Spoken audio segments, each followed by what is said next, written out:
Fala aí, turma! Que vareio do Palmeiras no Allianz Parque.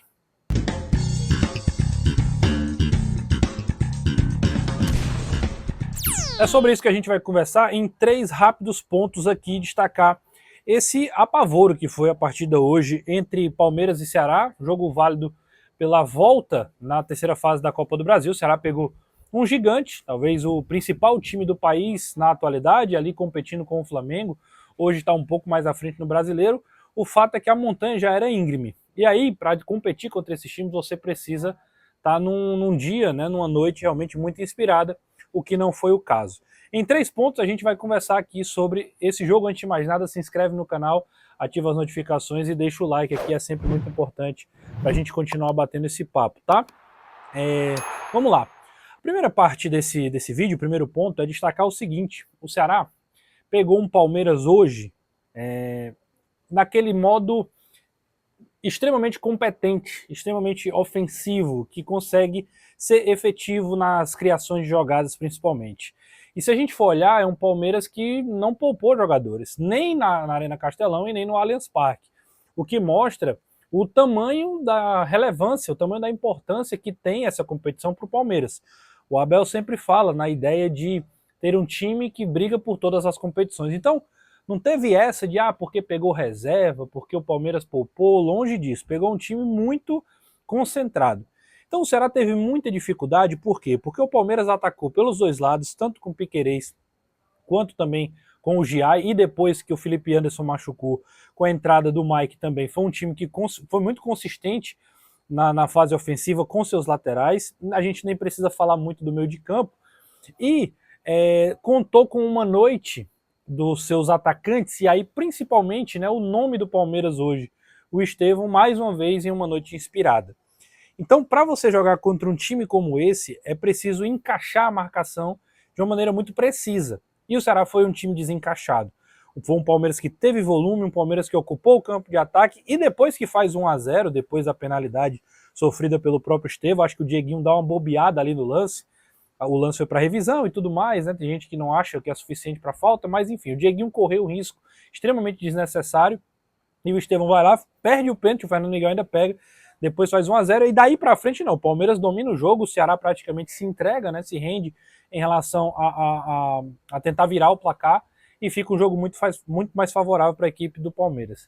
Então, a soma de tudo isso faz com que o Palmeiras realmente tenha tido uma noite de um grande domínio e sem muita dificuldade. O Palmeiras não teve dificuldade, né? O Ceará não foi um time que esboçou um grande padrão de jogo que neutralizasse o Palmeiras, que criasse uma grande retranca. Foi um Ceará muito previsível quando estava com a bola, né? E principalmente assim, devolvia a bola para o Palmeiras, e na hora de marcar não era um time encaixado, deu muito espaço. Esse é o primeiro ponto. O Ceará pegou um Palmeiras numa noite realmente de uma boa efetividade nas jogadas que criou. Foram 3 gols, mas poderia ter sido mais. Algumas chances foram desperdiçadas ao longo da partida também. Segundo ponto, a gente falou de uma perspectiva olhando para o Palmeiras. O Ceará não pegou um time que jogou mal, foi um time que realmente foi muito consistente, mas o Ceará já pegou times como esse, o Ceará já jogou contra adversários muito fortes e já fez jogos muito melhores. Hoje foi um jogo muito aquém para o nível de competição. O Ceará não jogou contra um time qualquer, o Ceará não jogou contra um time desorganizado, numa noite ruim, como a gente já defendeu aqui a ideia. E eu esperava até um time mais competitivo. Acho até que o Léo Condé arma o que tinha que fazer, o principal dentro das possibilidades, mas foi um jogo onde peças que são muito importantes desse time não corresponderam o que se espera deles. E aí eu vou falar, por exemplo, Lucas Mugni, que tão elogiado aqui, vídeo após vídeo, por mim, um dos jogadores muito abaixo. Assim, fazia tempo que eu não vi o Mugni jogar tão mal, assim, né, de não conseguir render. Ele e o Pedro Henrique foram 2 jogadores que erraram praticamente tudo. Foi um time que devolveu demais a bola para o Palmeiras. E quando você tem a base do seu jogo defender, sair em velocidade em transição, é importante que esses caras estejam ligados no jogo, né, que estejam em noite mais favorável. O Ceará até faz um gol ali numa jogada no primeiro tempo, mas o VAR acabou anulando, né, corretamente o impedimento do Pedro Henrique, uma jogada trabalhada. Em poucos minutos dos 90, o Ceará colocou a bola no chão. Ao longo do jogo, ao longo do que eu assisti a partida, eu comentava, olha aí como o Ceará começou a botar a bola no chão, mas foi por um recorte muito pequeno. A maior parte do tempo era o Ceará se desfazendo da bola, tentando a ligação direta, e aí Pedro Raul, e aí depois o Lelê, e os jogadores que entraram não conseguiram reter a bola, não conseguiram segurar lá na frente. Né? Então, tantos que começaram o jogo de maneira geral, principalmente esses jogadores, Pedro Raul numa noite também bem abaixo, participando muito pouco, obviamente acerta um ou outro lance, mas de forma geral sem conseguir render. Aí, meu amigo, você joga contra o Palmeiras fora de casa e não consegue acertar minimamente, é trazer o Palmeiras de volta para o seu campo, é trazer o adversário todo para lhe atacar, e em determinado momento ficou um jogo de ataque contra a defesa, poderia ter sido muito pior. Eu não sei se o Palmeiras tirou o pé, acho que o Ceará também de alguma forma conseguiu se proteger, apesar, né, de tudo isso que eu estou dizendo, cortes aéreos, Marlon, o William Machado também, que de novo fez uma boa partida dentro daquilo que podia fazer, mas realmente precisa, para jogar contra o Palmeiras nesse nível, precisa mais, bem mais. E faltou ao Ceará esse tipo de jogo hoje para tentar competir. Acho que o Ceará não passou nem perto de avançar de fase para a próxima fase da Copa do Brasil. Vamos para o terceiro ponto?